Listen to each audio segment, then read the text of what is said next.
Hello and welcome to this edition of Straight Talk. Today we're with Keri Lestage, who's the Chief Operating Officer with BioPlanet. Welcome, Keri. Hi, Jeff. How are you? I'm good. Hope you are as well. We were just talking offline about how busy everybody is. So thank you for giving up a few moments of your time today. Tell us a little bit about what you guys do there at BioPlanet. What do you guys manufacture? What are you doing for the industry? BioPlanet is the manufacturer of an electrostatic sprayer.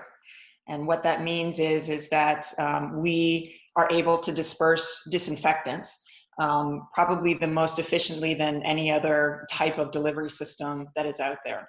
And the reason that it's unique is that unlike other spray systems, and I'll just use an example, if I wanted to spray like the front of my book here, if I spray with a normal sprayer that isn't electrostatics, I would only cover that front portion. If I'm going to do with electrostatic spraying, because the droplets of our disinfectant are charged, it will actually wrap around to the backside. So this entire item would be completely coated. And in infection control, that's incredibly important because you don't want to miss any of those surfaces, especially those high touch areas like doorknobs, for example. No, that makes sense. How does that work? How does it get the entire surface all around it? So you can imagine that as it comes out of our nozzle, the disinfectant is atomized into little droplets. And those little droplets have an electric charge to them. And that charge makes them become very attracted to your target surfaces. So you end up using less chemistry because it wants to get to that surface. Its natural state is not to want to be in a charged state. It wants to find that neutral ground again. Okay. And so it wants to get to that target area.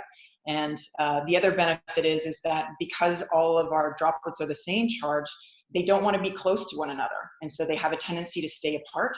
So as it approaches that target, in order to get away from other droplets, it will actually seek out other surfaces that haven't been coated yet. And so that's how the type of coverage that we get happens. That's cool. So electrostatic technology is very interesting. Thank you for sharing that. I imagine some cleaners around the world wonder, exactly what it does. Appreciate it. Okay, let's talk about some precautions. I know we have an article on cleanfacts.com and to our ISSA media audience on, it's called A Dangerous World, and we have to be careful with the contaminants out there. Share with us your thoughts on that. What do we need to be careful with when our cleaners are going into buildings and trying to deal with this situation?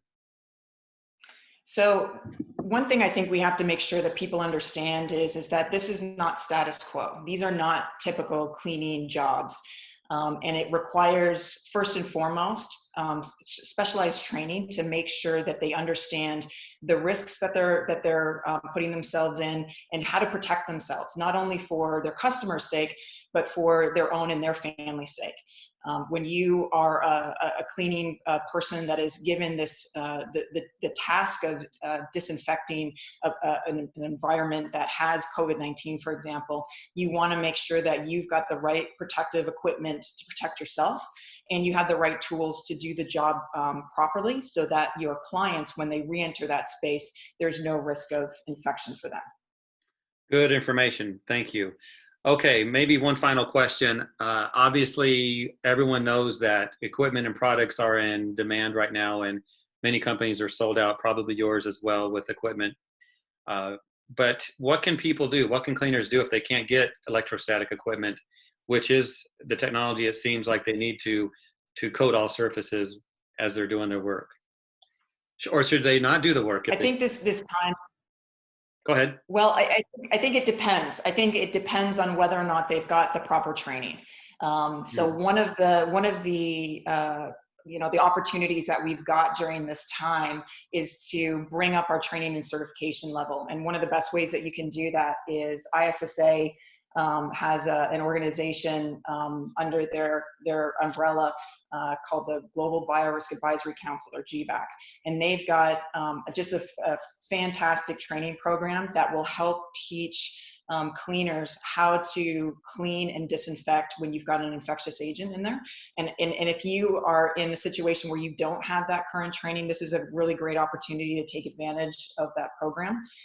Assuming that you do have that training and you're looking for equipment and can't find it, I would recommend that you go back to what I would consider first principles, and making sure that you're understanding, what tools that you do have available, make a determination whether or not you can truly do the job properly, and again, relying on your previous training to make sure that you can make that assessment properly, and then determine if you don't have it, then decline the job.